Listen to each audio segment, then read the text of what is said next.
Pessoal, tudo bem com vocês? Sejam bem-vindos à minha terceira aula do estágio, em extensão da Uninter, Geografia no Ensino Fundamental. Meu nome é Denise Wisler, sou aluna do curso de segunda licenciatura em Geografia no Polo Uninter de Juara, Mato Grosso. Minha orientadora do estágio é Maria da Fátima da Silva. O meu RU é 2588797 e esse é o estágio em extensão híbrido supervisionado de Geografia no Ensino Fundamental. O tema é a nova configuração espacial do mundo e do espaço geográfico no contexto da globalização do meio técnico, científico e informacional. Conforme eu trouxe nas aulas anteriores, eu falei das questões de globalização, a importância de nós termos uma leitura crítica da mídia, através das nossas análises e tudo mais.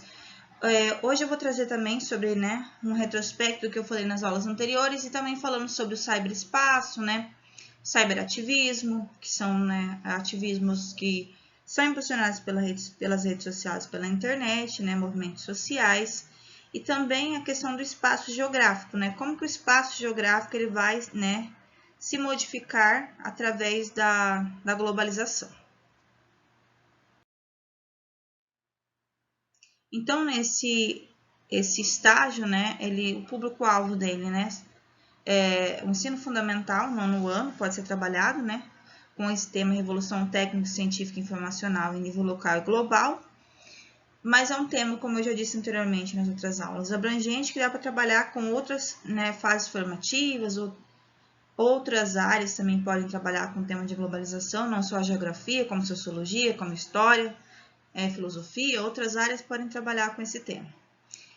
Meu público-alvo, professores de geografia que, para trabalharem em sistemas com seus alunos, professores de sociologia, de história, de filosofia, público em geral que se interesse por esse assunto. Então, sejam muito bem-vindos à minha terceira aula. Voltando aqui novamente a falar sobre o início da globalização, como eu falei para vocês anteriormente, não existe um consenso sobre o início dessa globalização, como eu disse anteriormente. Vários momentos da história trouxeram avanços tecnológicos, científicos, territoriais, mas nós vamos retomar esse assunto porque é um assunto que é muito importante para compreendermos esse atual contexto da nova configuração da globalização. Então, globalização, a origem. Não existe consenso sobre a origem do processo de globalização. O termo em si só veio a ser elaborado, no nosso contexto, a partir da década de 1980, tendo uma maior difusão após a queda do Muro de Berlim e o fim da Guerra Fria.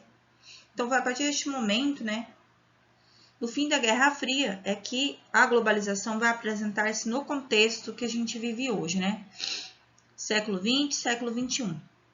No entanto, são muitos os autores que defendem que a globalização tenha se iniciado a partir da expansão marítimo comercial europeia, como eu já disse para vocês anteriormente, no final do século XV e início do século XVI, no momento no qual o sistema capitalista iniciou sua expansão pelo mundo.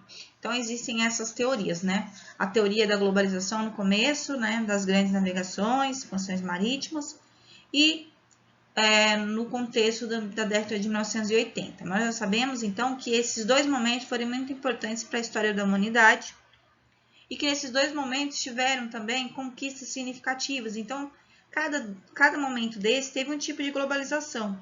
E a globalização que nós conhecemos hoje é essa, da década de 1980. De toda forma, como já dissemos, a globalização ela foi gradativamente apresentando evoluções, recebendo incrementos substanciais com as transformações tecnológicas proporcionadas pelas 3 revoluções industriais, que eu vou trazer também para vocês de maneira separada a explicação delas. O mundo globalizado. A globalização é um dos termos mais frequentemente empregados para descrever a atual conjuntura do sistema capitalista e a sua consolidação no mundo. Na prática, ela é vista como a total ou parcial integração entre as diferentes localidades do planeta e a maior instrumentalização proporcionada pelos sistemas de comunicação e transporte. Então, quando se fala em configuração da atual conjuntura do sistema capitalista, do mundo, nós estamos também falando da globalização, porque ela integra diferentes localidades do planeta e traz uma instrumentalização através das tecnologias que é impulsionada pelos sistemas de comunicação e transporte. Mas o que é a globalização exatamente? O que é na prática? Em uma tentativa de síntese, podemos dizer que a globalização é entendida como a integração com maior intensidade das relações socioespaciais em escala mundial, instrumentalizada pela conexão entre as diferentes partes do globo terrestre. Então, a globalização em si, ela vai intensificar, né, as relações socioespaciais, né, sociais e espaciais em escala mundial. Ela vai aumentar essa proporção dessas interações, dessas relações em escala mundial. E vai ser instrumentalizada justamente pelas conexões, né, que são feitas através da rede de computadores, né, que interliga, né, o mundo inteiro, diferentes partes do globo terrestre. Continuando com o mundo globalizado, esse conceito não se refere simplesmente a uma ocasião ou acontecimento, mas a um processo, pois ele está em constante evolução e transformação. Esse conceito globalizado, mundo globalizado, está em constante evolução e transformação. De modo que a integração mundial, por ele gerada, né, é cada vez maior ao longo do tempo. Então, o mundo globalizado, ele não é só um processo. Ele vive em constante alteração de significado, transformação, que vai mudando conforme o passar do tempo, essa questão de integração mundial através do mundo globalizado.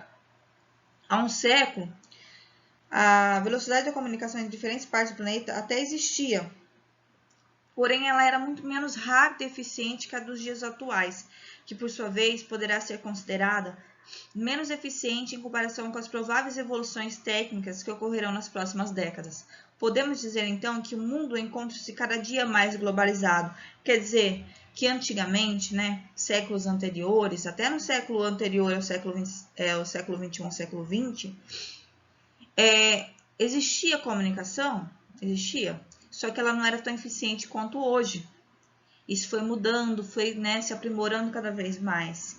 E é provável, né, que nas próximas décadas, né, até futuramente no próximo século, nós teremos um avanço muito maior do que a gente tem hoje. Então, o mundo ele se encontra cada vez mais, cada dia que passa, mais globalizado. E aldeia global? O que significa aldeia global, né? O avanço realizado nos sistemas de comunicação e transporte, responsável pelo avanço e consolidação da globalização atual, propiciou uma integração que aconteceu de tal forma que tornou comum a expressão, né? Aldeia global. Por quê, né? Como se tivesse uma grande aldeia que permeia o mundo inteiro, né? Permeia todas as pessoas do mundo. O termo aldeia, entre aspas, faz referência a algo pequeno, né? Aldeia, sim, é um povoado, algo pequeno, né? Onde todas as coisas estão próximas umas das outras. As pessoas se conhecem, as pessoas conversam umas com as outras, qual cidade pequena, uma aldeia, né? O que remete à ideia de que a integração mundial, no meio técnico, científico e informacional, tornou o planeta metaforicamente, né, menor. É como se tivesse um mundo menor, né? Porque as distâncias geográficas foram rompidas através da tecnologia, né? Como se as pessoas elas estão longe, mas ao mesmo tempo elas estão perto, porque estão conversando com pessoas de outras partes do planeta, né? Tá do outro lado do planeta, estão conversando. Então é como se fosse uma grande aldeia, né? Uma aldeia global. Como se o mundo tivesse menor, né? Se for pensar nessa parte, por exemplo, de aldeia, é como se as pessoas estivessem umas do lado das outras, mesmo que não estejam. Porque dá essa sensação, né? A integração mundial, né, por meio do meio técnico, científico e informacional, ela tornou metaforicamente, né, no sentido figurado, é como se o mundo tivesse menor por conta dessa sensação, né, de que o mundo todo está interligado, como se fosse uma aldeia global, né, cheia de interligações, né, através da globalização. E a revolução técnica científica e informacional, como ocorre? De que maneira ela se configura?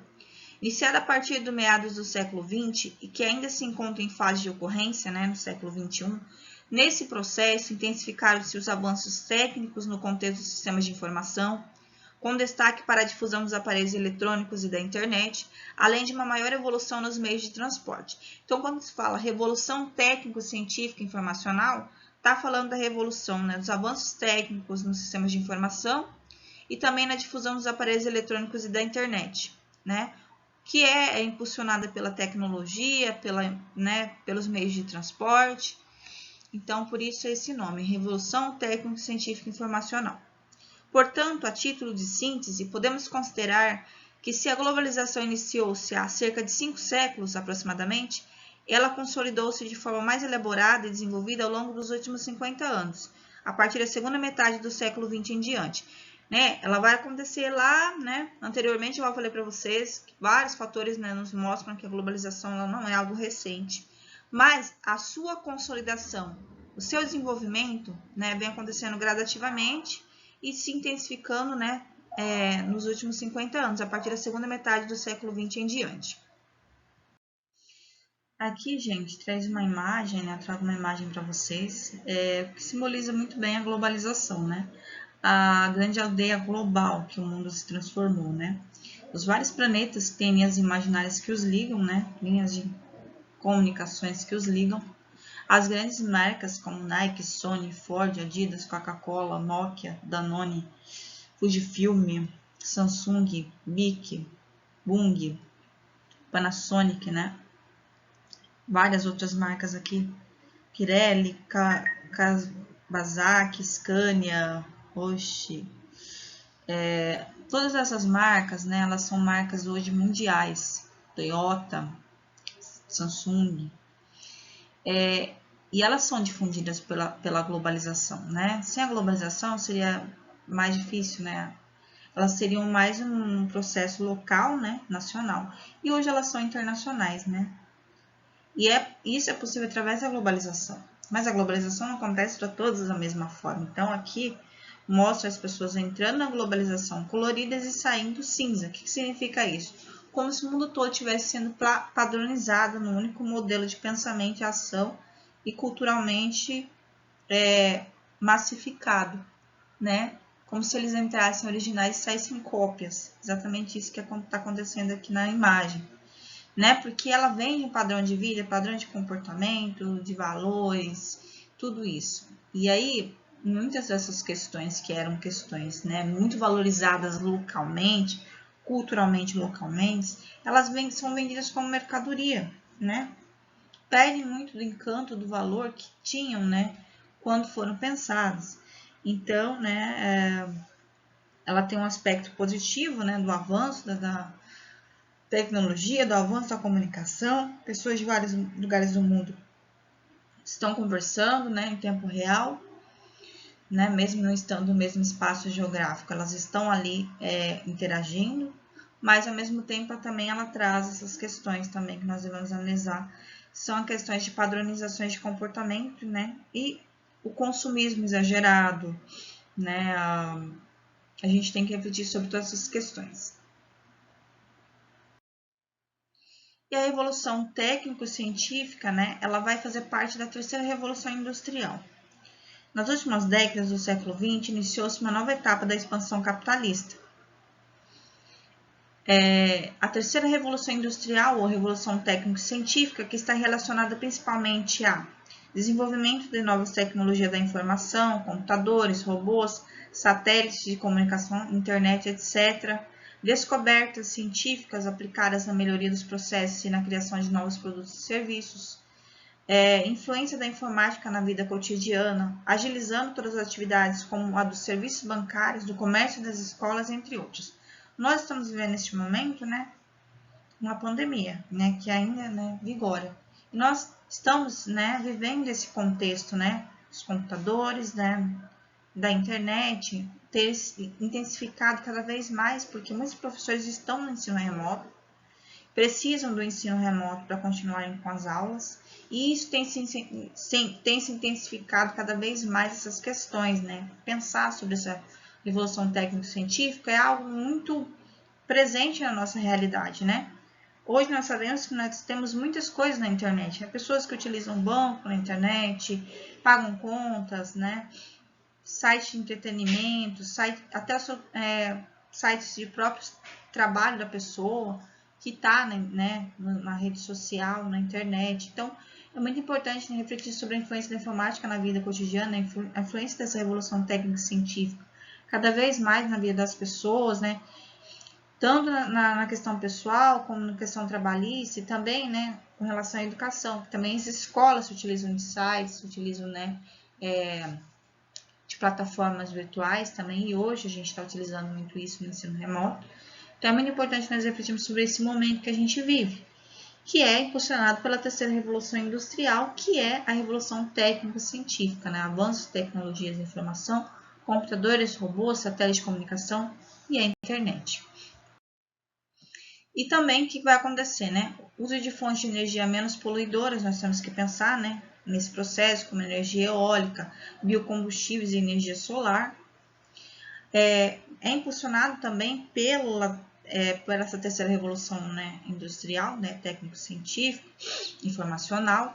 Máquinas de avançada tecnologia podem realizar atividades antes desenvolvidas por grande número de trabalhadores. No campo a gente vê muitas máquinas, né, que hoje, né, são totalmente informatizadas e muitos trabalhadores acabaram perdendo muitas das suas vagas por conta dessas tecnologias, porque a pessoa que trabalha com isso tem que se especializar e entender totalmente, né, desses computadores ultramodernos para poder continuar, né?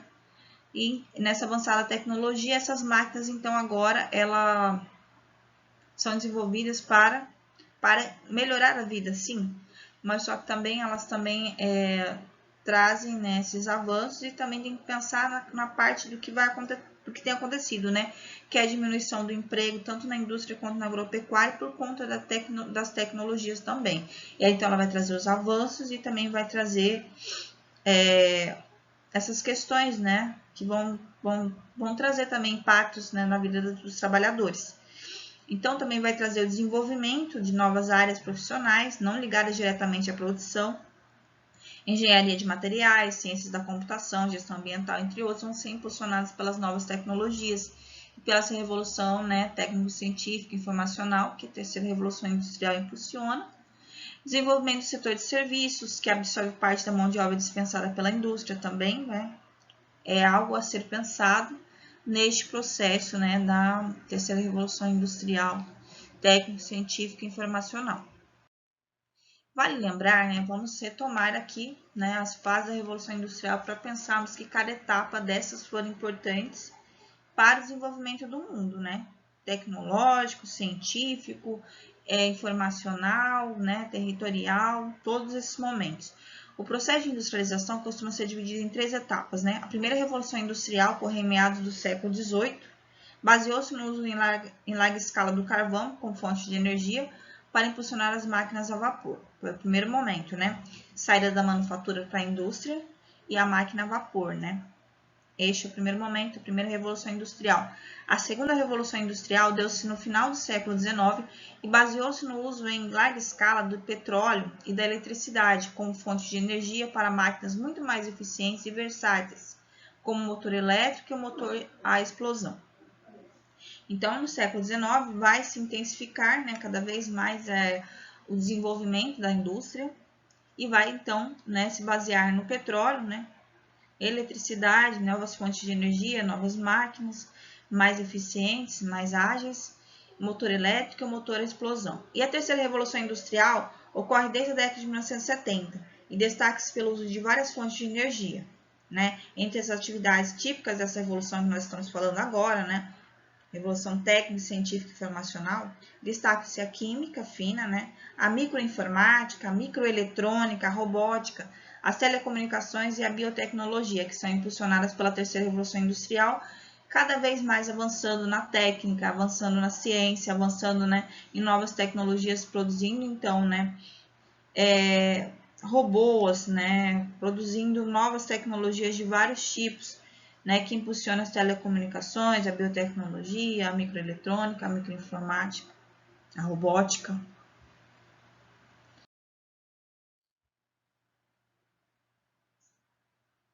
E o que tudo isso vai fazer, né? Vai trazer de transformação na vida das pessoas, né? A organização da população no contexto da globalização, ela vai ser modificada totalmente por este processo. Então, a globalização ela é baseada na uniformização social. O indivíduo não percebe as dificuldades de participação e organização na sociedade global, porque ele está diluído nela. A internet, com a diversidade de informações disponíveis, passou a influenciar os mais diversos grupos sociais.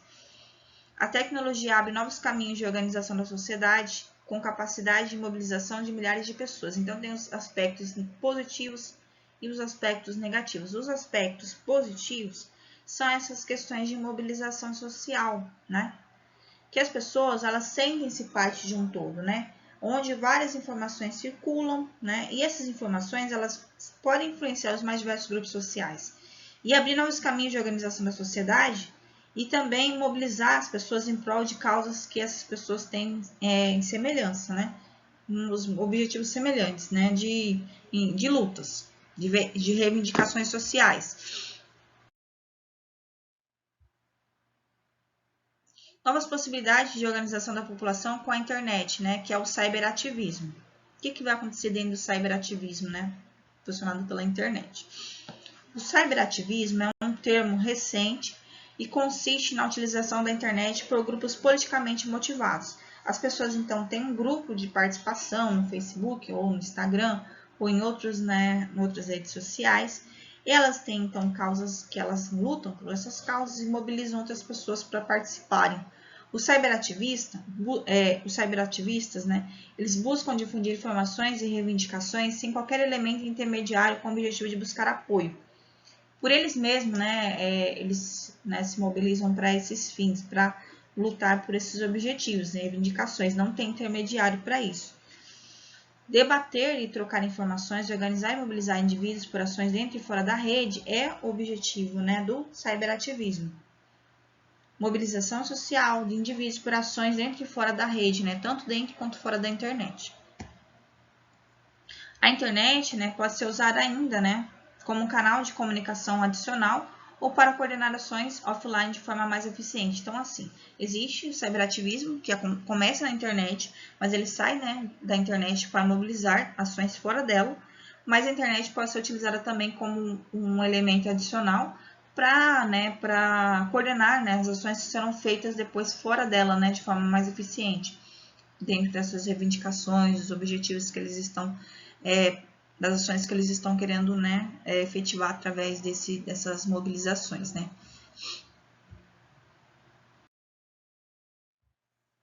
Aqui eu trouxe exemplos desse cyberativismo, né, como que ele pode acontecer. Novas possibilidades de organização da população com a internet, cyberativismo, eu trouxe aqui uma imagem de egípcios, né, que protestam usando máscaras que simbolizam hackers. Essas máscaras eles colocaram para protestar contra o julgamento de um filme lançado, né, sobre um julgamento de Maomé nos Estados Unidos. E eles, né, como são muçulmanos, pessoas que têm essa religião, eles estão protestando contra isso, né, utilizando máscaras, né, cômicas aqui, né, só que eles estão questionando por que isso está sendo feito e eles estão, né, contra isso, né? Eles estão dentro no movimento do cyberativismo, né? Com certeza deve ter se conhecido pela internet ou ter se encontrado pela internet, marcado então esse protesto, protestando contra esse lançamento aqui, né? Usando máscaras, simbolizam hackers anônimos, né? Para protestar, né, em frente da Embaixada dos Estados Unidos contra o filme O Julgamento de Maomé, que estava sendo lançado. Então, esse é um exemplo de cyberativismo.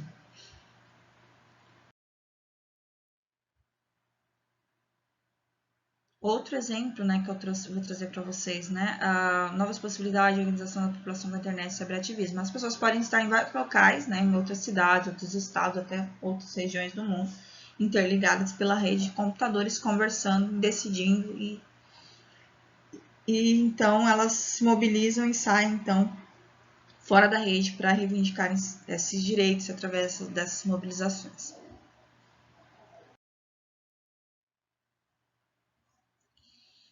Cyberativismo, categoria de atuação do ativismo online. Como que ele acontece, né? De maneira, né, dentro da rede online. 1. Conscientização e promoção de uma causa, né? Por exemplo, divulgar o outro lado de uma notícia que possa ter afetado a causa ou uma organização, né? 2. Organização e mobilização. Convocar manifestações, fortalecer ou construir um público. 3. Ação e reação. Exemplos que pode ser feito, né? Petições online, criação de sites de denúncia sobre uma determinada causa, organização e mobilização de protestos e atos que aconteçam fora da rede, flash mobs, hackerativismo. O que pode acontecer? Então, no primeiro momento, eles pegam, né, comece a conversar sobre determinado assunto, promoção, conscientização daquela causa, divulgação da notícia que, né, pode ter afetado uma organização ou pessoas. E depois eles decidem, então, se organizar, convocar essas manifestações, fortalecer um público para isso. E a terceira parte é ação e reação. E aí, muitas vezes acontece petições online, em favor de alguma causa, né, que eles pedem para as pessoas assinarem. Criação de site de denúncia sobre determinado crime que aconteceu, ou alguma coisa que está afetando a sociedade. Organização e mobilização de protestos, né, e atos fora da rede, que eles também fazem, né, dos flash mobs, o hacker ativismo também.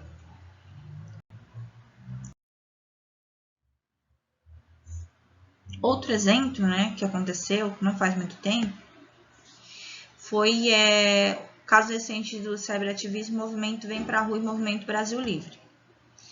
Esses movimentos que aconteceram, né? O Movimento Vem Pra Rua e o Movimento Brasil Livre. Foi um movimento surgido no Brasil antes da Copa de 2014 contra o aumento da passagem no transporte público. A organização e mobilização né, desse evento ocorreu pelas redes sociais, então é um exemplo de cyberativismo. A pauta se expandiu atualmente e o movimento combate a corrupção e defende a democracia. Então, né, no primeiro momento, eles lutavam pela diminuição da passagem no transporte público e hoje ele é um grupo, né, que luta, se expandiu, né, e luta pelo combate à corrupção e defende a democracia. É um movimento apartidário, né, não tem partido, ou seja, não defende nenhum partido que promoveu grandes mobilizações sociais. É um movimento em prol de toda a população e não só de um grupo. Né? Aqui é o Rogério Schecker, no dia 15 de abril de 2014, né? Que foi um dos líderes desse movimento, né? E aí, de fundo, aparece a manifestação das pessoas, né, que estão ali, né, em prol dessa causa. Então, esse é um exemplo do cyberativismo, né? Foram feitos totalmente, primeiro contato foi feito pela rede social e depois as pessoas saíram à rua para fazer, então, essa mobilização.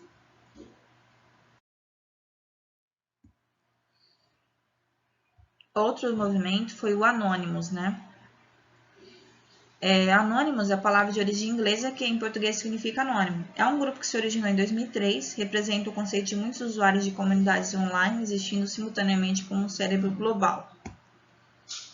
Os objetivos livremente combinados entre os membros são voltados principalmente a favor dos direitos do povo perante seus governantes. Então, as pessoas que, né, usam essas máscaras, elas estão querendo dizer que existem muitas pessoas anônimas, né, que estão aí nas redes sociais, e essas pessoas todas têm o mesmo reivindicações próximas e parecidas, né? E eles têm, então, luta a favor dos direitos do povo perante seus governantes e é formado por usuários da internet que articulam ações de protesto, tanto online quanto presencialmente. Essa bandeira do movimento, o homem de traje formal e sem cabeça, representa a ausência de dirigentes. Autor anônimos, público. E aqui, né, indivíduos aparecem em público como anônimos vestindo as máscaras, né? E aí a gente vê também vários filmes hoje, né? A gente vê que utilizam essas máscaras, né, em alguns filmes. E ela é um exemplo de cyberativismo, né? Que tem acontecido, né?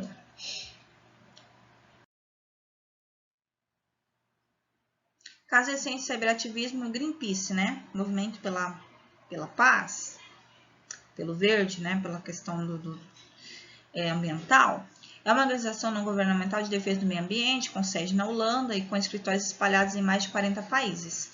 Atua internacionalmente em questões relacionadas à preservação do meio ambiente, desenvolvimento sustentável, com campanhas dedicadas às áreas de florestas na Amazônia no Brasil, clima, né, nuclear, oceanos, engenharia genética, substâncias tóxicas, transgênicos e energia renovável. Essa daqui é a ideia, né, que está no mundo inteiro, né, no mundo todo, né, a favor do Greenpeace. Então, esse também é um modelo do cyberativismo, porque várias pessoas de vários países participam do movimento sem estarem presencialmente conversando. E depois as ações acontecem no mundo inteiro com reivindicações desses direitos em questões ambientais, né? Tanto da questão do meio ambiente, preservação do meio ambiente, desenvolvimento sustentável, né? Sobre a floresta amazônica no Brasil, sobre o clima no mundo, sobre a questão nuclear, sobre a questão da poluição de oceanos, engenharia genética, substâncias tóxicas, né, que a diminuição de substâncias tóxicas, questão de transgênicos, energia renovável. Então, o Greenpeace é um exemplo do cyberativismo também. E busca sensibilizar a opinião pública, né, através de ações diretas, publicidade e mobilização via internet. A organização busca sensibilizar a opinião pública através de atos, publicidades e outros meios. Sua atuação é baseada nos pilares filosóficos morais da desobediência civil e tem como princípio básico a ação direta. Que também, né, é um exemplo deles, né, o protesto do Greenpeace em Brasília, né, no Brasil, né, a favor, né, das florestas, a favor da Amazônia. Chega de desmatamento na Amazônia, Greenpeace. Por que ele é um exemplo de cyberativismo, como eu disse para vocês? Porque as mobilizações acontecem primeiramente via internet, através dos meios de comunicação via internet. Então, aqui nós vemos, né, que a internet ela possibilita também essas ações, né? Outro exemplo de cyberativismo é a Primavera Árabe, né? Que foi uma onda revolucionária de manifestações e protestos que ocorreu no norte da África a partir de dezembro de 2010, envolvendo a Tunísia, o Egito e a Líbia, né? Vários países. Qual o objetivo dela, né? Foi um protesto realizado, né? Uma onda de manifestações e protestos. Através das redes sociais, eles desempenharam um papel considerável nos recentes movimentos contra a ditadura nos países árabes. E a internet foi utilizada para divulgar informações e mobilizar a população, burlando meios de comunicações como TV e jornal controlados pelos governos. Então, como eles tinham o governo controlava, né, a questão de jornais e outras comunicações, eles se mobilizaram então através das redes sociais, né, contra a ditadura nos países árabes, e que as redes sociais elas tinham maior liberdade para falar sobre esses assuntos. Então, né, foi um movimento do cyberativismo, a Primavera Árabe também.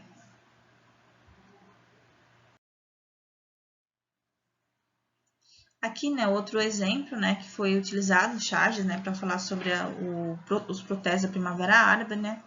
Aqui tem uma imagem da Primavera Árabe e redes sociais, né, que mostra que através das redes sociais eles conseguiram combater muitas questões, né, sem a violência, só através das redes sociais. Aí depois aparece uma mulher, né, vestida com, né, a roupa, né, islâmica. Aí ela segura um celular e um notebook. Aí o celular e a internet foram as armas dos rebeldes na primavera árabe, autor desconhecido. Então mostra aqui a importância dos meios de comunicação também para reivindicações dos direitos sociais, né?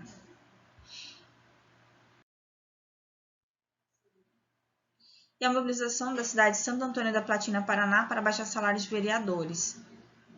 Foi feita, né, essa mobilização também pelas redes sociais, e aqui vai mostrar isso, né? A empresária Adriana Lemes, discutindo com o vereador que queria aumentar os salários, foi filmada, né? O vídeo viralizou nas redes sociais e a população se mobilizou e pressionou os vereadores. Na segunda votação do projeto, a pressão popular, além de não aumentar os salários, baixaram. Esse é um exemplo de cyberativismo, né? Ela foi lá, né, com o nariz de palhaço e foi protestar contra o aumento dos salários dos vereadores. Ela foi filmada, o vídeo viralizou na internet e pressionou os vereadores. E na segunda votação do projeto, os salários não aumentaram, baixaram. Então, ela teve ela fez uma mobilização, né? E essa mobilização, né, através das redes sociais, ganhou um público muito grande e pressionou, então, né, a mobilização na cidade de Santo Antônio da Platina, no Paraná, e conseguiu baixar o salário dos vereadores. Então, esse é um exemplo de cyberativismo também. Vamos pensar. Você já parou para pensar o que é local e o que é global?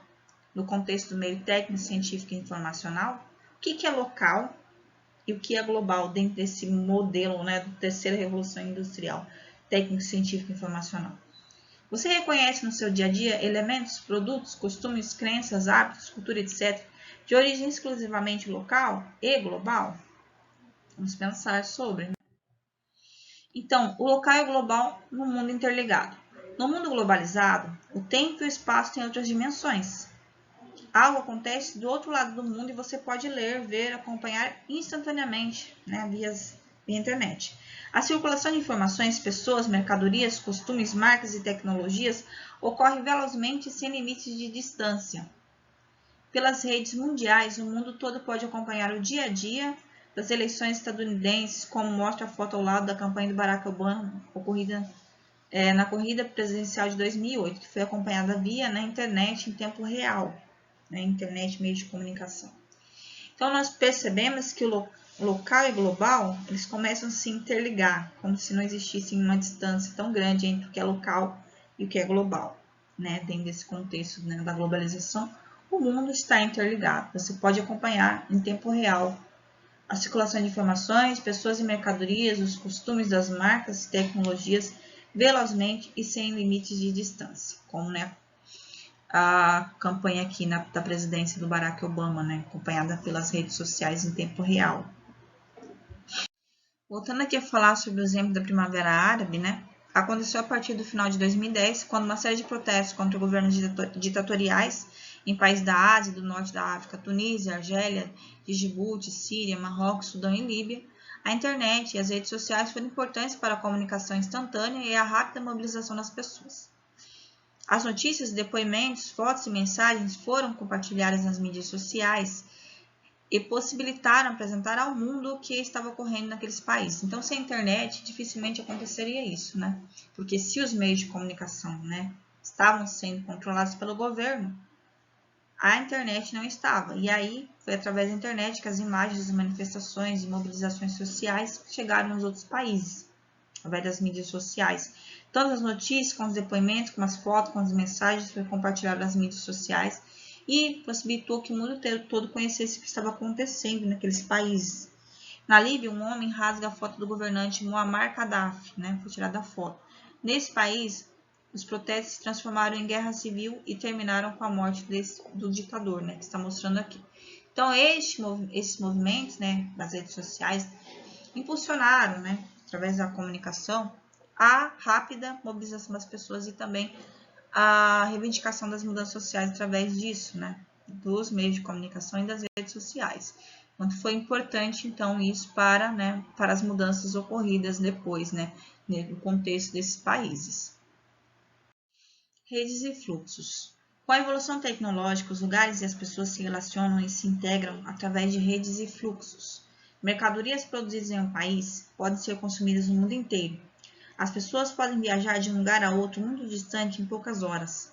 Informações e ideias podem ser transmitidas ao mesmo tempo em todo o globo pelos meios de comunicação e pela internet. Aqui tem exemplos disso, A Walmart, loja de rede de supermercados em Nova Jersey, Estados Unidos, presente em mais de 10 países do mundo, Esse é um modelo, então, de empresa, que não é só local, não é só nacional, ela é uma empresa mundial, Hoje, então, as mercadorias, elas podem, as empresas, elas podem ter sede no local e os produtos serem comercializados ou serem até fabricados em outro. E aqui outra imagem, Trabalhadores na montagem de relógios em fábrica chinesa. Os produtos da China são vendidos no mundo inteiro. Aí também é um modelo, de comércio, através de redes de fluxos, que essas pessoas estão na China, mas seus produtos são vendidos no mundo inteiro. Então, tanto as pessoas podem, saírem de um lugar para o outro rapidamente, poucas horas, como as mercadorias produzidas de um país podem ser consumidas através de outros países do mundo inteiro. E as informações também circulam, pelo globo, em tempo real, através dos meios de comunicação. E esse é um exemplo de redes e fluxos, da evolução tecnológica dos lugares, das informações, dos produtos, através dos meios de comunicação e da internet, nesse processo da terceira revolução industrial técnico, científica e informacional. Nesse contexto, da reforma técnico-científica e educacional, agora eu vou falar do transporte e comunicação. Os custos com transporte e comunicação diminuíram muito com o avanço tecnológico. As movimentações comerciais e financeiras ficaram mais ágeis. Essas articulações em rede possibilitaram maior expansão das empresas para outros lugares e ramos, alcançando mais consumidores. No espaço mundial, as distâncias se encurtam, e as fronteiras podem ser ultrapassadas. No capitalismo globalizado, as trocas comerciais podem envolver o mundo todo. Aqui tem um exemplo, por exemplo, do call center na Bahia e do terminal de containers no porto de Suape, no Pernambuco. Por exemplo, o call center, essas pessoas podem trabalhar com questões de banco, outras organizações, né, financeiras, e trabalham com pessoas do mundo inteiro, né? São interligadas através do trabalho delas. E os containers mostram a questão de transporte, né? Que os custos com transporte, ele diminuiu com o avanço tecnológico. As movimentações comerciais e financeiras ficaram mais rápidas, né? Por conta da tecnologia. E essas articulações em rede também ampliaram, né? Expandiram essas empresas de lugares e ramos, né? Para vários lugares e ramos, que fez com que alcançassem mais consumidores. Então, no espaço mundial que nós estamos agora, as distâncias elas se encurtam, né, por conta dos meios de comunicação e também da rapidez, né, dos transportes, e as fronteiras geográficas elas são ultrapassadas. E esse capitalismo globalizado ele vai envolver as trocas comerciais no mundo inteiro. Então, o transporte e comunicação dentro desse modelo também, né, tem nova configuração. Além do que, né, o espaço geográfico também, né, sofre alterações significativas com relação também à questão da globalização da economia, dos transportes e da comunicação. E aqui a questão do espaço, né? Espaço geográfico. Espaço global e espaço local. O espaço geográfico ele possui várias dimensões, desde a local, né? Localidade, onde estamos, cidade, nosso local, que pode ser um lugar, passando pela regional, né? Questão regional, estado, até a questão global. Refere-se ao espaço local tudo aquilo que é singular, que é próprio de um lugar. Já o espaço global refere-se a tudo aquilo que é partilhado, que está ou que pode ser acessado na maioria dos lugares do mundo. Então, nós estamos vivendo agora, né, nessa área da tecnologia, espaço global. A internet, por exemplo, faz parte desse espaço global, assim como as organizações internacionais, porque elas não estão só em um lugar, elas estão em vários locais do mundo. Sobretudo no atual período em que vivemos, o espaço global e o espaço local têm relações cada vez mais interdependentes, né? Tanto o espaço global como o espaço local estão cada vez mais interligados, ou seja, cada lugar apresenta características próprias, como as pessoas que ali habitam, sua história, suas construções, suas paisagens, sua natureza. Mas aos poucos isso tudo vai começando a se interligar, né? Espaço global e espaço local começam a se fundir, né? Mas esses lugares também são constituídos por informações, né? Por produtos, por pessoas, por fluxos de energia, de água, de dinheiro, que vêm de outros lugares, muitas vezes bem distantes. Então, tem as características locais, né? As pessoas que habitam o local, e também tem as características globais, né? De coisas que chegam, informações, produtos, pessoas, questões de água, de energia, de dinheiro, que vêm de outros lugares, muitas vezes longe. Além disso, há também elementos presentes em diversos lugares do planeta, como produtos, marcas, empresas, alimentos, entre outros. Tanto o espaço local como global, e portanto espaço geográfico, é constituído pelas ações humanas. E por tudo que as pessoas constroem, de utensílios até grandes cidades. Isso ocorre numa relação de transformação da natureza. Afinal, é a superfície terrestre que dá suporte à vida. Portanto, quando falamos de espaço geográfico, falamos da vida humana acontecendo na Terra, né? Quando fala espaço geográfico, estamos falando não só do espaço local, como espaço global, mas do espaço que é ocupado por pessoas dentro da superfície terrestre. Então, tudo que é permeado por ações humanas faz parte também do espaço geográfico. Vivemos um período em que o elevado estágio de desenvolvimento tecnológico, aliado ao desenvolvimento científico, possibilita interligar todos os lugares numa rede mundial que permite a difusão instantânea de informação. Assim, a interação do que é global, né, empresas multinacionais, provedores de sítios eletrônicos, músicas, com o que é local, os costumes, visões de mundo, história, constituem os lugares que, por sua vez, constituem as regiões, os territórios, enfim, um espaço geográfico.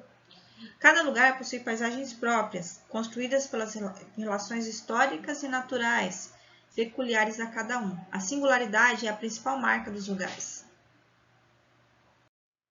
A questão é que hoje, quem tiver as melhores informações sobre os lugares poderá direcionar os seus usos, a sua exploração, o seu controle. Mas o controle total dos lugares é algo impossível de se alcançar. Destaquemos como exemplo o ataque terrorista às Torres Gêmeas de Nova York, nos Estados Unidos, em 2001. As formas de organização das sociedades transformaram-se em cada época e a história vai sendo registrada no espaço geográfico. Se observarmos a paisagem que nos cerca, logo encontraremos construções e objetos que datam de diferentes períodos que a compõem o mesmo lugar no presente. Então, nós temos que perceber, né, a importância de nós analisarmos e questionarmos, né, todo esse processo de globalização, todo esse processo de mudança tecnológica, transformação social do meio geográfico, né, social, territorial, e também, né, observarmos as transformações que vão ocorrendo no espaço, né, diferentes períodos que compõem o mesmo lugar no presente, que vão sendo modificados através das transformações sociais da história, né, desses tempos, dos tempos, das paisagens, dos locais que os cercam. As rugosidades do espaço, né? As formas de ocupação humana no planeta e o ritmo de transformação estão codificados no espaço geográfico. É essa lente pela qual a geografia olha o mundo e, assim, dá a sua contribuição do conhecimento sobre a vida na Terra. Então, é muito importante nós percebermos que hoje o tempo e o espaço começam a se interligar através das novas tecnologias. Mas existem muitas características específicas dos lugares, né, que ainda são preservadas. Mas que nós devemos pensar, então, no espaço geográfico, nas formas de ocupação humana, da transformação do meio, né? Segundo Milton Santos, ao longo da história, as ações humanas e as sociedades vão imprimindo suas construções ao espaço geográfico, registrando suas atividades, seus costumes, suas tecnologias, suas culturas. Algumas dessas construções existem até nossos dias e carregam consigo toda a sua história. E na maioria, essas construções, como prédios antigos, têm hoje novas funções. Então, nós temos que perceber, né? O espaço ele vai mudando conforme o passar do tempo, transformações sociais, novas tecnologias, mas nós não devemos esquecer as raízes desses espaços, e tanto de questões significativas que cada um tem, né, apesar de tudo, e lutarmos para mantermos também, né, essas questões, né, essas marcas que foram imprimidas através do tempo no espaço geográfico. Então, é muito importante nós entendermos as ações do homem, da sociedade, as marcas que foram sendo imprimidas no espaço geográfico, nos costumes, das tecnologias, das culturas, que carregam uma história. E essas construções, né, que nós vemos hoje, elas têm novas funções, vão tendo novas funções com o passar do tempo, e nós devemos, então, prestar atenção em tudo isso, né, na configuração do mundo em que nós estamos vivendo hoje. Então, essa foi a nossa aula de hoje, né, nossa terceira aula. Agradeço a participação de vocês. Nos encontraremos na próxima aula, né, e fiquem com Deus. Tchau, pessoal.